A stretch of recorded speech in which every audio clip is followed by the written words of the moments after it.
Oba! Eu digo oba com gosto, com muito gosto.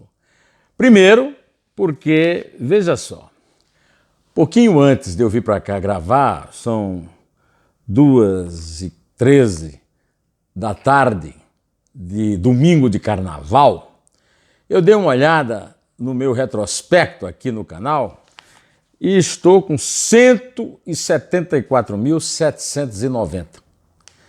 Quero agradecer do fundo do meu coração, muito comovido e muito agradecido a cada um dos inscritos. Quero citar especialmente um querido amigo de minha juventude em Campina Grande, Mário Araújo Filho, sobrinho de um grande herói da democracia, que foi mártir da democracia, o Félix Araújo, que é o nome, inclusive, da Câmara Municipal de Campina Grande. O Mário é um velho lutador contra qualquer tipo de discriminação e de censura. E foi um combatente contra aquela história de ele não, todas aquelas coisas contra a possibilidade do povo escolher quem quisesse na eleição. Agradeço também a Carla Pernambuco, a chefe de cozinha do Carlota, que é um dos melhores restaurantes, um dos pontos favoritos da Isabel aqui em São Paulo. E também quero agradecer ao meu querido amigo Félix Araújo, ao meu querido amigo Josué Silvestre, que me mandou 2 livros de sua lavra. O Josué é magnífico historiador. O primeiro livro é Meio Século de Vida Pública, Sem Mandato ou Com. É um livro sobre a Paraíba, a política paraibana de 1950 a 2000. E eu chamo esse livro, é um livro que eu já conhecia, mas o livro novo dele é Fatos e Personagens de Perseguições a Evangélicos, antes que as marcas se apaguem. José Silvestre é de Campina Grande, mas há muito tempo mora em Curitiba, no Paraná. Mostrei. Bom, tendo mostrado essas capas, quero dizer que é um prazer enorme receber esse livro do Josué, a quem eu não vejo há muito tempo. Bom, em especial também quero agradecer aos 225 mil visualizações do vídeo que fiz aqui sobre a possibilidade do Sérgio Cabral delatar ilustres, entre aspas, membros do Supremo. Nesse vídeo eu tive uma aprovação de 19 mil likes e 267 dislikes.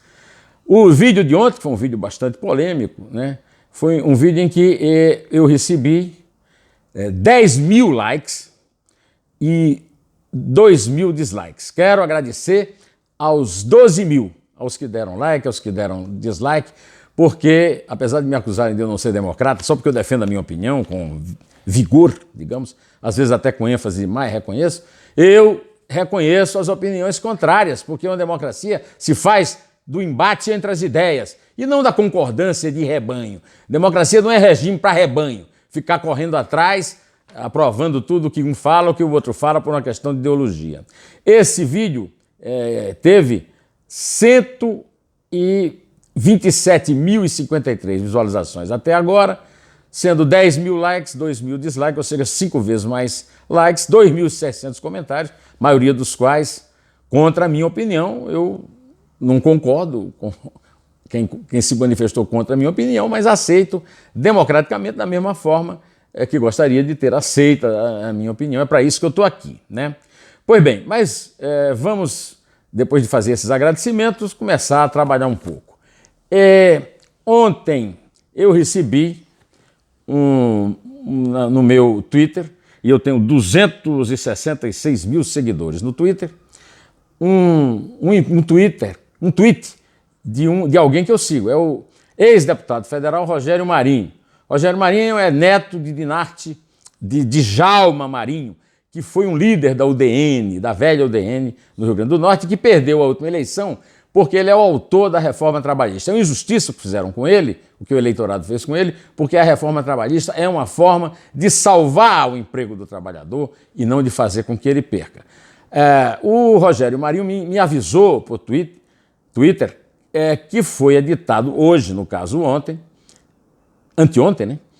A medida provisória MPV 873, que deixa ainda mais claro que contribuição sindical é fruto de prévia, expressa e individual autorização do trabalhador. Necessidade de uma MP se deve ao ativismo judiciário que tem contraditado o legislativo e permitido cobrança. Acontece o seguinte, na reforma trabalhista foi feita uma grande conquista, ainda no governo Temer, mas graças ao Rogério Marinho, que foi a extinção da obrigatoriedade do pagamento de um dia de trabalho de contribuição sindical para sustentar sindicalistas que não gostam de trabalhar, que vivem no bem bom, mamando em trabalhadores que nem sindicalizados são. A grande conquista da reforma trabalhista, uma delas, é a liberdade do trabalhador aceitar se paga a contribuição sindical ou não. Mas os sindicatos têm lutado ferozmente contra isso, tem sindicato demais, os sindicatos vivem a tripa forra sem ter que trabalhar, e a Justiça do Trabalho tem dado muitas decisões favoráveis a esses sindicalistas e aos sindicatos. O Rogério Marinho, no governo Bolsonaro, teve a lucidez. O Rogério Marinho hoje é um dos principais assessores do Paulo Guedes no Ministério da Fazenda e teve a lucidez de publicar essa medida provisória que eu aplaudo com fervor. Parabéns! Parabéns ao Rogério, ao Paulo Guedes e ao Bolsonaro por essa medida saneadora, uma medida para limpar tudo. Bom, também ontem nós tivemos a notícia, primeiro que o Ministério Público lá de Minas Gerais, que trabalha para investigar o arrombamento da represa de rejeitos minerais da Vale, do Córrego do Feijão em Brumadinho, recomendou o afastamento do presidente Fábio Schwartzman e de mais 13 diretores e executivos da Vale, inclusive alguns que foram presos e que foram soltos por decisão do Superior Tribunal de Justiça. Antes mesmo, né, do Ministério Público ajuizar essa ação, a Vale anunciou que estava assumindo a presidência interinamente Eduardo Salles Bartolomeu. Isso não quer dizer que esteja havendo punição de verdade. Essas pessoas precisam ser punidas por todo o mal que fizeram. Nós já estamos cansados de ver esse tipo de acidente que não é acidente, que não é fatalidade. Isso aí é fruto da irresponsabilidade, do desleixo de empresas gananciosas que não querem gastar o que precisam gastar para continuar trabalhando, para continuar produzindo e ganhando muito dinheiro no Brasil com segurança. Esta semana eu tenho publicado no meu blog do Neumann, no portal do Estadão, uma entrevista com o brilhante poeta e jornalista Fernando Coelho. Tratamos desse assunto. E na semana que vem, aliás, nesta semana que começa hoje, na quinta-feira, eu entro com outra entrevista com Malu Ribeiro, que é a técnica do SOS Mata Atlântica, que atestou a morte do rio Paraupeba e está acompanhando a lama de Brumadinho chegar em Três Marias e no São Francisco, Rio, da Unidade Nacional, que já está, como diz o Fernando Coelho na sua entrevista, muito depauperado, vilipendiado pela tal da transposição para o semiárido nordestino de suas águas já poluídas e de seu meio ambiente já bastante deteriorado. Peço a sua atenção também para a leitura do especial do Estadão a respeito dos privilegiados da Previdência. A reforma da Previdência é muito necessária porque é um rombo imenso nas contas públicas e é impossível administrar as contas públicas sem acabar com esse rombo.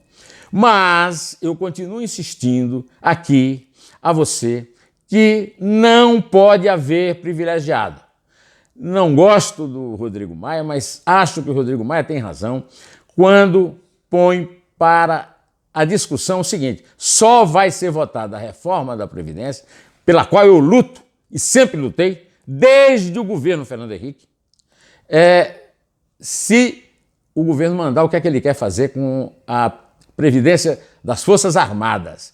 As Forças Armadas são uma instituição que já tem uma previdência especial. É preciso que os congressistas conheçam os termos do que o governo propõe para as Forças Armadas para que discuta. E acho que o ponto mais importante da reforma que o Paulo Guedes sua equipe está apresentando ao Congresso é diminuir os privilégios, colocar um pouco mais de justiça e de isonomia e de igualdade na Previdência.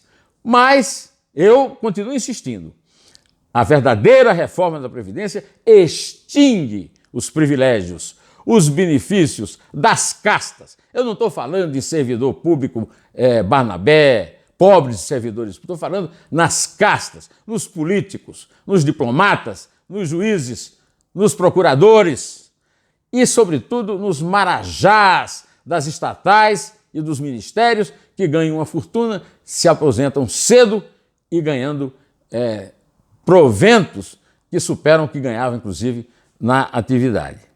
Sabermos o que é que esse privilégio está deteriorando as finanças da Previdência Social e, em consequência, as contas públicas no Brasil, é muito importante para cada cidadão brasileiro, porque todos nós pagamos as contas e todos nós seremos um dia aposentados ou pensionistas e teremos a consequência de uma possível falência total das contas públicas no Brasil para pagar isso. Eu quero também chamar a atenção para um outro tipo de privilegiado. A juíza Maria Isabel do Prado, depois de receber autorização não vai dos ministros Gilmar Mendes, mandou ir às conclusões o processo contra Paulo Vieira de Souza, o Paulo Preto, o pau-mandado do pessoal do PSDB, do Serra, que era governador, do Aloysio Nunes, que era secretário de Estado. O Paulo Vieira é acusado de peculato, falsas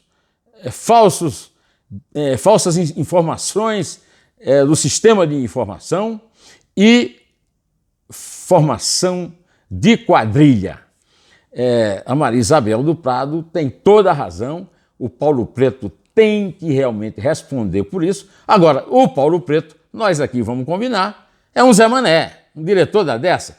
Tem que pegar, são os caras que ele protege, os verdadeiros poderosos, os tucanos que mandaram no estado de São Paulo nos últimos anos. Para isso, vai ser preciso que ele faça uma delação premiada e conte quem é o verdadeiro dono desse dinheiro, porque vamos combinar que 130 milhões não são dele, né? Não são, aliás, ele botava para o sol, né? No bunker, que até hoje não foi descoberto.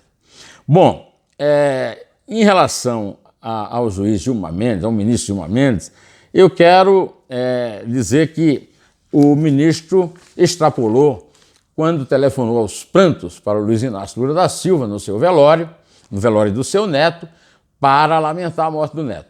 Eu defendi aqui a posição de pêsames, de luto de qualquer ser humano a respeito da perda de um neto. Mas não posso imaginar como legítima nem a postura do Lula de espalhar, através de paus mandados lá, que o neto foi vítima de bullying porque ele é vítima de perseguição, nem muito menos de receber um telefonema do ministro do Supremo, que é o último guardião da lei e dos direitos do cidadão, de nós, que somos vítimas da roubalheira do PT, e que conversa ao telefone com um presidiário. O Lula é um presidiário que não pode ter acesso a linhas telefônicas. Ele teve um compromisso, que eu aprovei aqui para ir ao velório e à cremação do neto, mas não podia atender ou falar ou se comunicar por telefone, porque a comunicação com a sociedade externa é negada ao preso. Agora, o ministro do Supremo não sabia disso. Agora, o Gilmar, você já sabe. O Gilmar foi colocado no Supremo para defender os tucanos. Tem feito com muito ardor. No caso do Paulo Preto, ele agiu de tal forma que o Paulo Preto o teria chamado de meu anjo protetor Gi, né?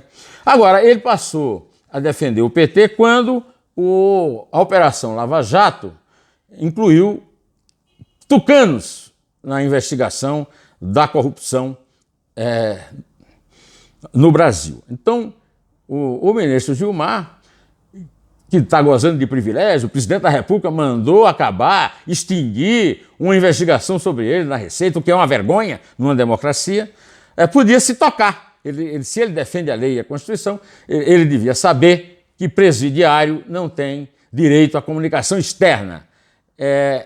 Então é mais uma das peraltices do nosso ministro, quer dizer, nosso não, ministro Gilmar Mendes. Pois bem, vou ficando por aqui, direto ao assunto, em té, e só a verdade nos salvará.